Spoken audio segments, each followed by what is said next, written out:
낙장불입 1. 1997년 12월을 기억하시는지?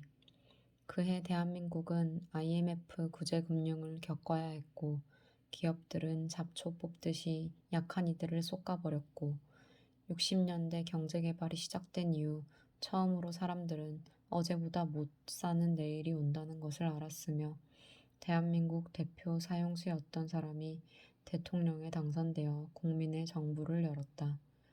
일찍이 시인으로 화려하게 등단하고 서울의 큰 신문사 기자가 되어 출세한 촌놈의 대표 선수로 뽑혔던 낙장불입 시인은 그해 겨울이 끝날 무렵 서울역 노숙자들 틈에서 깨어나 남행열차에 몸을 실었다.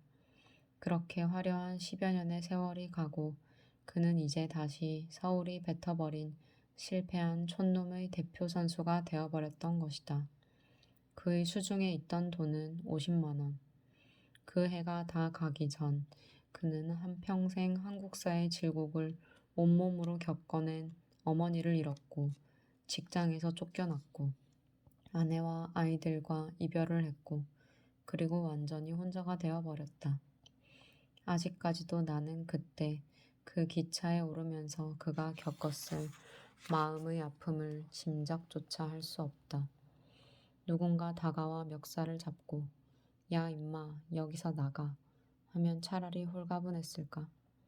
그 모든 나쁘고 절망적인 일들이 그렇듯 내 편일 것이라고 믿어 늘 다정히 대했던 사람들이 그를 배신하고 혹은 침묵하고 혹은 눈짓으로 지목하여 그는 거의 회복이 불가능할 정도의 상처를 입었다.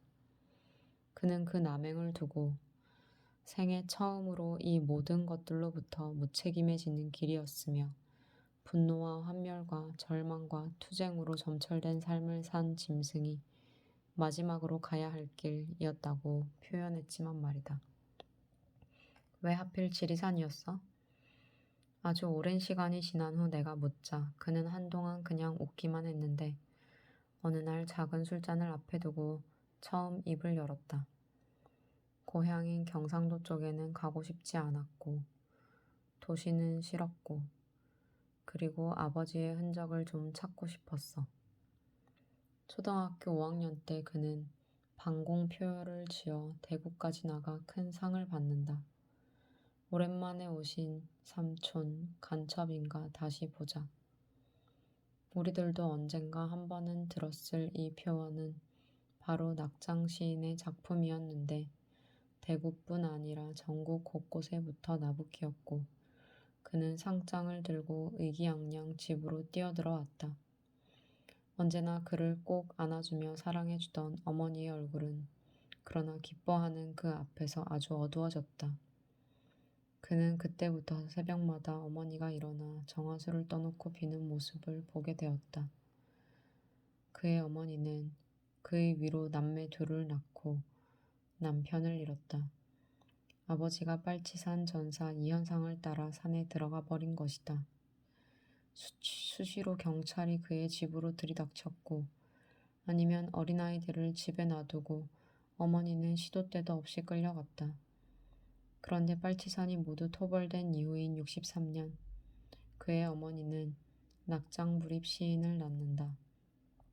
경북의 보수적인 산골 집성촌에서 아비 없는 아이를 낳은 여인과 그의 새끼들이 당한 고통을 짐작할 수 있으신지. 일가 부치에게 환양년이라고 머리채를 잡혀 온갖 수모와 고통을 당하면서도 어머니는 아기 아버지에 대해 한마디도 입을 열지 않았다. 입산한 뒤 죽은 걸로 되어 있던 남편이 살아서 다녀갔다고 하면 새로 태어난 아이는 물론 위로 두 남매마저 죽음을 면치 못할 것이기 때문이었다. 그리하여 그렇게 낙장 시인이 다 클 때까지 어머니는 스스로 자청한 주홍 글씨를 가슴에서 떼지 않았다. 대신 늦게 태어난 낙장 시인을 끔찍이 사랑했다. 그런데 그런 시인이 큰 상을 타온 날 어머니는 세상에 태어나 가장 슬픈 얼굴을 그에게 보여준 것이었다. 그리고 그에게 한 얼굴이 겹쳐졌다.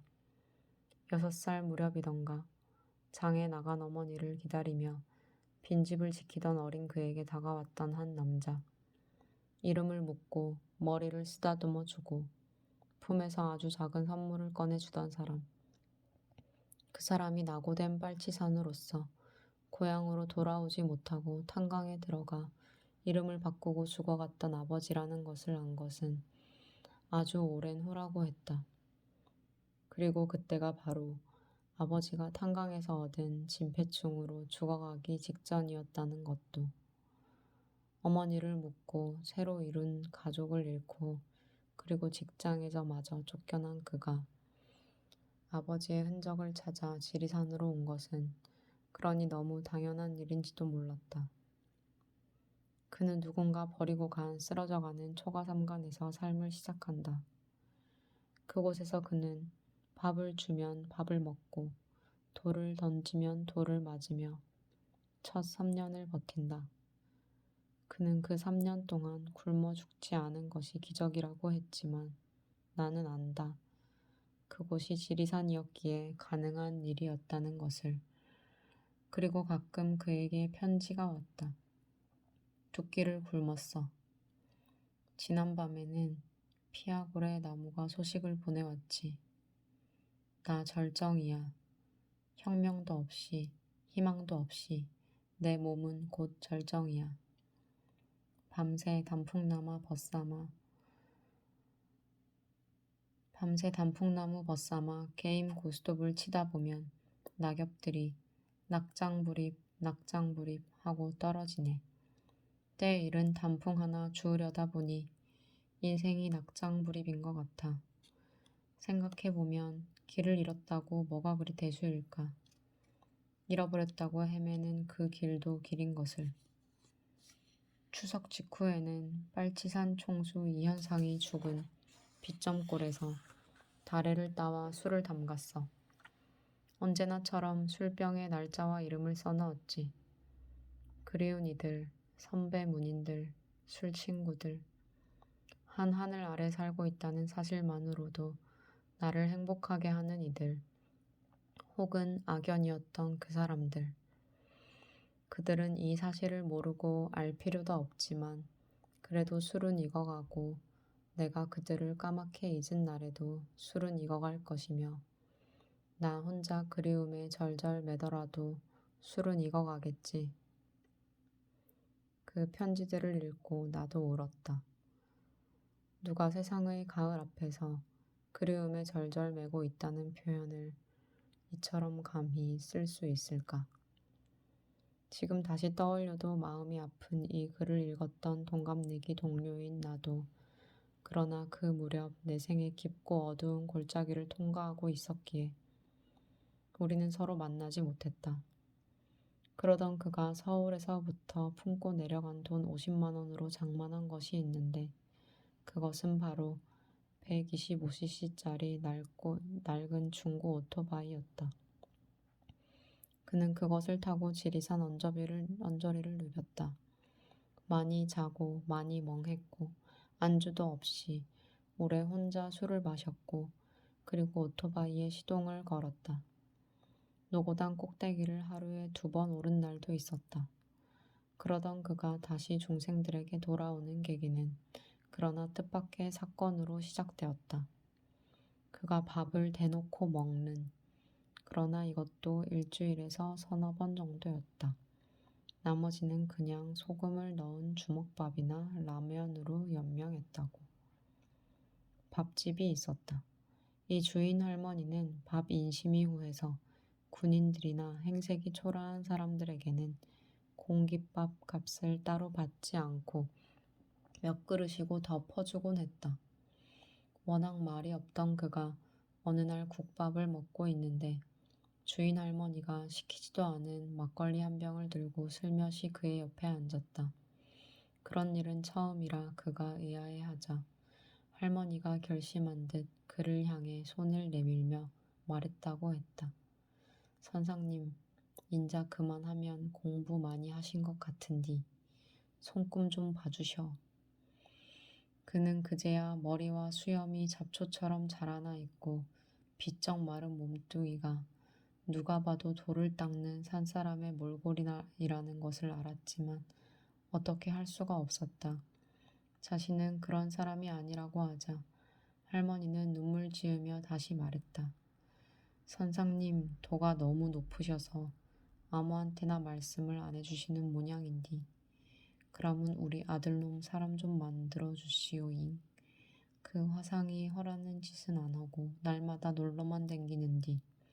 지난 가실에는 군불대게 난구 좀 해오라고 했더니 집 마당에 20년 된 흙감나무를 베어 땔감을 만들었잖아요. 그 베라먹을 놈이. 남편도 없이 아들 하나만 믿고 살아온 할머니는 시인 주려고 내온 막걸리를 당신이 꿀떡꿀떡 마시며 울었다. 딱했지만 어쩔 수 없다는 생각에 낙장 시인이 우물거리자 할머니가 다시 말했다. 그럼 우리 아들놈 한글이라도 가르쳐 주시오잉. 한글이라도 알아야 사람 구실을 하지 않겠소. 버젓이 운전면허 따서 운전까지 하고 다니는 그가 어떻게 문맹일 수가 있을까 싶었는데 낙장불입 시인은 다음날 그 아들을 길에서 만났다. 그냥 눈에 띄는 대로 전봇대에 붙은 불조심이라고 쓰인 표어를 가리키며 그가 물었다. 여기 뭐라고 쓰여 있는지 한번 읽어볼래? 그러자 30이 다 된 아들은 거만한 표정으로 표어를 읽었다. 전봇대. 이래저래 그의 인생에 표어가 중요하긴 한가 보다. 그래서 그의 삶은 그때부터 지리산 자락의 사람들 속으로 조금씩 스미기 시작한다.